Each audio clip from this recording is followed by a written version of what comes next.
Time travel यानी समय यात्रा सुनने में जितना ये अच्छा और फैसिनेटिंग कॉन्सेप्ट लगता है, ये उससे ज़्यादा ही कॉम्प्लिकेटेड है। हम जब भी कोई टाइम ट्रैवल से रिलेटेड साइंस फिक्शन मूवी देखते हैं तो हम ये सोचते हैं कि ये कैसे पॉसिबल है। क्या हम भी समय में पीछे या भविष्य में आगे यात्रा कर सकते हैं, या फिर ये एक साइंस फिक्शन मूवी का कॉन्सेप्ट मात्र है। गाइस, अगर हम वैज्ञानिक दृष्टिकोण से देखें तो समय यात्रा संभव है, और देखा भी जाए तो हम समय यात्रा कर ही तो रहे हैं। हम सभी भूतकाल से निकलकर वर्तमान से होते हुए अपने भविष्य की ओर आगे बढ़ रहे हैं। और फ्रेंड्स, इसी को तो समय यात्रा कहते हैं। हम समय में यात्रा 1 घंटे प्रति घंटे के दर से कर रहे हैं, यानी हमें भविष्य में 1 घंटे आगे जाने के लिए 1 घंटे का ही समय लगता है। लेकिन बात यहाँ ये आती है कि क्या हम इस दर को तेज कर सकते हैं, और क्या वाकई में हम इस समय सीमा को छोटा करके भविष्य में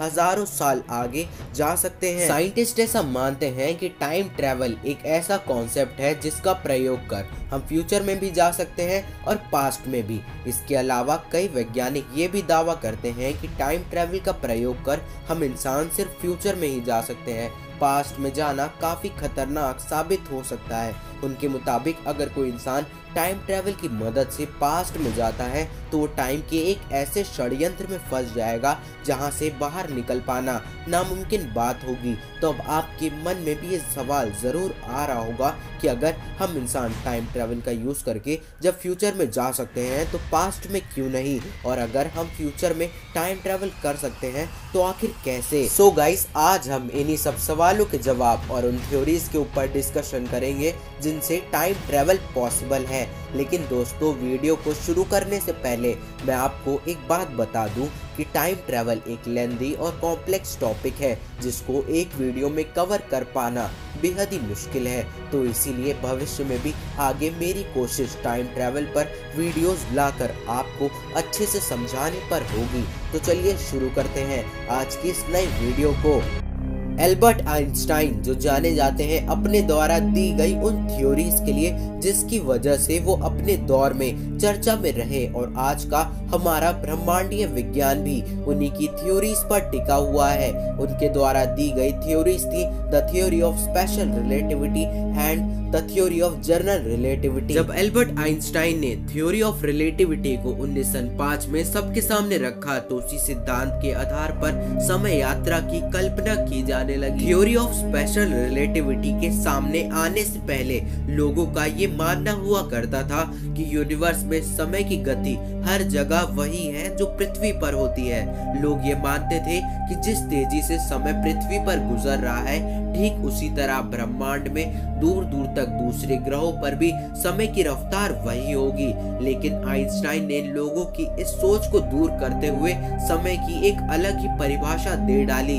उन्होंने बताया कि टाइम और स्पेस एक दूसरे से जुड़े हुए हैं, जिससे स्पेस समय तीनों आयामों लंबाई, चौड़ाई और ऊंचाई के बाद चौथा आयाम है, और इसकी गति को तेज या धीमा किया जा सकता है। हमारे इस असीम ब्रह्मांड में समय ठीक उसी नदी की धारा की तरह है, जहां धाराएं कहीं तेज तो कहीं धीमी होती नजर आती हैं। ठीक समय भी ब्रह्मांड में ऐसे ही काम करता है। आइंस्टाइन की थ्योरी ऑफ रिलेटिविटी में उनके द्वारा स्पेस टाइम इक्वेशन के आधार पर कई वैज्ञानिकों और खुद आइंस्टाइन भी समय यात्रा को संभव मानते थे। स्पेस टाइम इक्वेशन के मुताबिक अगर कोई वस्तु जितनी तेज चलेगी उसके लिए समय धीमा और धीमा होता चला जाएगा। मतलब गाइस, जितनी ज्यादा स्पीड होगी समय उतना ही धीमा होता चला जाएगा। और ये जो बातें मैं आपको बता रहा हूँ ये थियोरेटिकली तो प्रूव्ड है ही, लेकिन इसे प्रैक्टिकली भी एक एक्सपेरिमेंट के जरिए प्रूव किया गया है। ये बात है अक्टूबर 1971 की, जब एस्ट्रोनॉमर रिचर्ड कैटिंग ने एक एक्सपेरिमेंट किया जिसके अंदर उन्होंने 2 एटॉमिक क्लॉक्स की मदद ली। एटॉमिक क्लॉक्स प्रिसाइज टाइम को मेजर कर सकती हैं और छोटे डिफरेंस को पकड़ सकती हैं। उन्होंने एक क्लॉक को एक हाई स्पीड जेट एयरक्राफ्ट में रखा और दूसरी क्लॉक को अर्थ पर यहाँ स्टेशनरी रख दिया। इस एक्सपेरिमेंट के कंक्लूजन में ये पता चला कि जो क्लॉक एयरक्राफ्ट में रखा हुआ था उसकी स्पीड अर्थ पर रखे क्लॉक से स्लो थी। ये डिफरेंस बहुत ही स्मॉल था, लेकिन इसे देखना बहुत ही इस एक्सपेरिमेंट का नाम था हेफल किटिंग एक्सपेरिमेंट। इस एक्सपेरिमेंट से ये तो प्रूफ हो गया था कि हम टाइम ट्रेवल कर सकते हैं, बस हमारी स्पीड को बहुत ज्यादा तेज होना होगा, मतलब स्पीड ऑफ लाइट जितना। स्पीड ऑफ लाइट जो की होती है 3 लाख किलोमीटर पर सेकेंड। ब्रह्मांड में ये सबसे तेज ट्रैवल करती है। गाइस, अगर आप स्पीड ऑफ लाइट से ट्रैवल करने लगे तो आपके लिए टाइम बहुत ही स्लो हो जाएगा, लेकिन बाकी अर्थ पर रहने वाले लोगों के लिए टाइम बिल्कुल सेम स्पीड से चल रहा होगा। एंड थियोरेटिकली जब आप स्पीड ऑफ लाइट से ट्रैवल करना बंद कर दोगे तो आप अपने आप को फ्यूचर में पाओगे। गाइस, इसे और अच्छे से समझने के लिए आप एक ऐसी ट्रेन को इमेजिन कीजिए जो स्पीड ऑफ लाइट से ट्रैवल करने में सक्षम है। स्पीड ऑफ लाइट से ट्रैवल करने की वजह से ट्रेन में बैठे सभी यात्रियों के लिए समय बहुत ही ज्यादा स्लो हो जाएगा, क्योंकि वो ट्रैवल कर रहे होंगे स्पीड ऑफ लाइट से। लेकिन वहीं अर्थ पर ट्रेन से बाहर लोगों के लिए समय समान नहीं चलेगा। गाइस, ट्रेन में बैठे लोगों को बाहर की दुनिया फास्ट फॉरवर्ड नजर आएगी, जबकि उनके लिए ट्रेन में समय समान नहीं गुजरेगा। लेकिन बाहरी दुनिया की तुलना में ट्रेन के अंदर का समय बहुत स्लो हो चुका है। ऐसे में अगर ट्रेन में बैठे यात्री अपने 1 हफ्ते के सफर के बाद ट्रेन से बाहर आएंगे तो वो खुद को कई सौ साल भविष्य में आगे पाएंगे और कहलाएंगे टाइम ट्रेवलर्स। पर सबसे बड़ा सवाल यहाँ ये आता है कि क्या वाकई में ऐसी ट्रेन बना पाना पॉसिबल है जो स्पीड ऑफ लाइट तक पहुँच सके? आज की हमारी टेक्नोलॉजी के आधार पर जवाब ना में ही नजर आता है, क्योंकि आइंस्टाइन की थ्योरी ऑफ रिलेटिविटी के अनुसार अगर किसी वस्तु की गति बढ़ती जाती है तो उसके साथ उसका मास भी बढ़ता जाता है, और उस ऑब्जेक्ट को निरंतर गतिशील बनाए रखने के लिए हमें इनफाइनाइट एनर्जी की जरूरत पड़ेगी, और हमारी आज की टेक्नोलॉजी में ऐसा कर पाना नामुमकिन है। ऐसे गाइस, अगर हम ध्यान से ऑब्जर्व करें तो हम आज भी कहीं ना कहीं टाइम ट्रेवल जरूर करते हैं। फॉर एग्जाम्पल, जब हम किसी सुपर फास्ट ट्रेन या एरोप्लेन में सफर कर रहे होते हैं तो हमारे लिए बाहरी दुनिया की तुलना में समय धीमा हो जाता है, और हम जब इस यात्रा को करके इस ट्रेन या एरोप्लेन से बाहर आते हैं तो हम भी एक टाइम ट्रेवलर ही होते हैं। हालांकि हमारे द्वारा की गई इस समय यात्रा का अनुभव हमको बिल्कुल भी पता नहीं चलता है, क्योंकि हमारे द्वारा की गई भविष्य में ये यात्रा हमें भविष्य में 1 सेकंड के करोड़वे या अरबवे हिस्से जितना ही आगे पहुंचा पाती है, और समय में ये आया अंतर लगभग ना के बराबर होता है। इस अंतर को बड़ा करने के लिए आपकी रफ्तार लगभग प्रकाश की गति जितनी या उसके आसपास होनी चाहिए।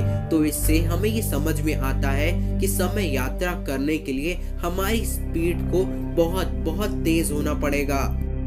ब्लैक होल्स के जरिए समय यात्रा आइंस्टाइन की जर्नल थ्योरी ऑफ रिलेटिविटी के मुताबिक किसी भी तरह की ग्रेविटेशनल फील्ड में समय की रफ्तार कम हो जाती है। महान वैज्ञानिक स्टीफन हॉकिंग ने इस थ्योरी का समर्थन करते हुए ये कहा था कि हाँ, ब्लैक होल के जरिए भविष्य में समय यात्रा को संभव किया जा सकता है, और इसका कारण है ब्लैक होल्स का बेहद शक्तिशाली ग्रेविटेशनल फोर्स।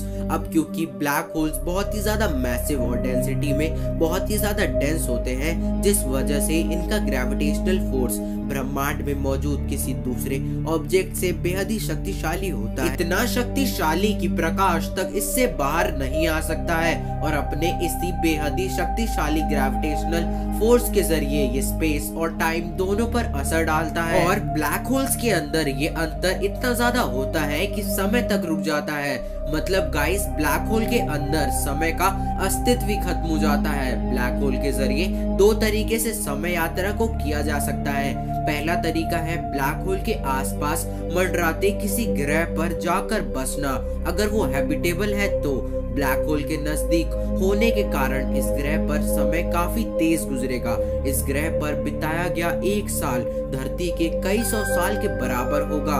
मतलब अगर कोई इंसान इस ग्रह पर 1 साल बिताकर धरती पर वापस आता है तो पृथ्वी पर अब तक कई सौ साल गुजर चुके होंगे।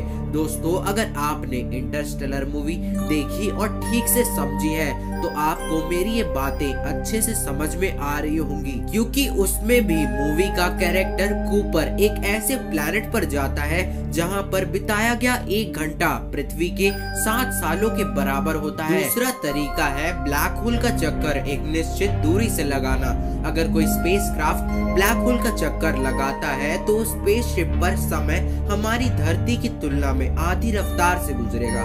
जैसे अगर कोई स्पेसशिप ब्लैक होल का 5 सालों तक चक्कर लगाने के बाद पृथ्वी पर आता है तो स्पेसशिप में बैठे लोगों के लिए पृथ्वी पर 10 साल गुजर चुके होंगे, लेकिन उनके लिए सिर्फ 5 साल ही बीते। पर दोस्तों समस्या यहाँ ये आती है कि हमसे सबसे करीब का ब्लैक होल भी हमसे काफी दूर है, लगभग 1500 लाइट ईयर, और इस ब्लैक होल का नाम है यूनिकॉर्न। गाइस ये तो बात हो गई कि हम फ्यूचर में टाइम ट्रेवल कैसे कर सकते हैं। अब बात करते हैं पास्ट में टाइम ट्रेवल करने की। दोस्तों कई वैज्ञानिकों का ये मानना है कि पास्ट में समय यात्रा करना संभव नहीं है, मतलब हम पास्ट में टाइम ट्रेवल नहीं कर सकते, क्योंकि पास्ट में टाइम ट्रेवल करने से हमें कई पैराडॉक्सेस यानी विरोधाभास का सामना करना पड़ सकता है। और ये पैराडॉक्सेस हैं the grandfather paradox and the predestination paradox. Grandfather paradox एक ऐसा कारण है जिससे हम ये जान सकते हैं कि क्यों हम पास्ट में नहीं जा सकते। गाइस जरा ये इमेजिन कीजिए कि आपने एक दिन एक ऐसी मशीन बना ली है जिसके जरिए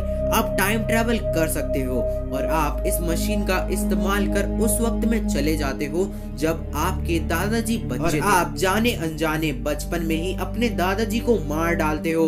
तो यहाँ ये सवाल उठता है कि अगर आपने अपने दादाजी को बचपन में ही मार दिया तो आपके पिताजी का जन्म नहीं होगा, और जब आपके पिताजी का जन्म नहीं होगा तो आपका भी जन्म नहीं होगा, और जब आपका जन्म ही नहीं होगा तब पास्ट में जाकर आपके दादाजी को कौन मारेगा। दोस्तों ऐसी सिचुएशन में क्या होगा? क्या प्रेजेंट में आपका और आपके पिताजी का अस्तित्व दुनिया से खत्म हो जाएगा या नहीं? ये सवाल साइंटिस्टों के लिए एक ऐसा मुश्किल सवाल है जिसका जवाब किसी के पास नहीं है। अब बात करते हैं प्री डेस्टिनेशन पैराडॉक्स की।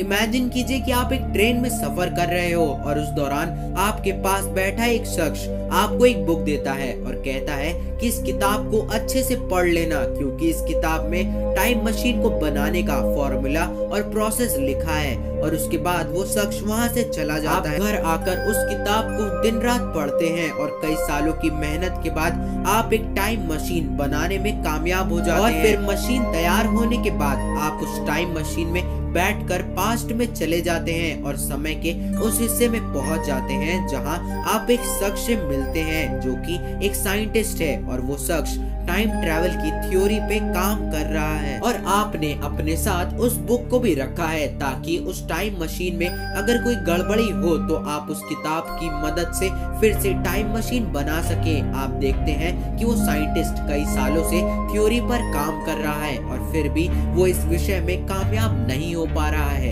तो आप उस बुक को उस वैज्ञानिक को देते हैं और कहते हैं कि आप जिस मशीन को बनाने की कोशिश कर रहे हो उसका सारा फॉर्मूला इस बुक में लिखा है। और वो साइंटिस्ट उस बुक को अपने पास रखने की बात कहता है, और साथ में ये भी कहता है कि जब वो उस मशीन को बनाने में कामयाब हो जाएगा तो उस मशीन की मदद से पास्ट में जाकर आपकी वो किताब लौटा देगा। और फिर 10 से 15 सालों की मेहनत के बाद वो साइंटिस्ट टाइम मशीन को बनाने में कामयाब हो जाता है। और जब उस मशीन का ट्रायल लेने के लिए सोचता है तब उसे याद आता है कि उसे तो वो किताब आपको लौटानी है, और उस मशीन की मदद से पास्ट में ठीक उसी जगह पर पहुंच जाता है जहां पे आप हो और ट्रेन से कहीं सफर कर रहे हो।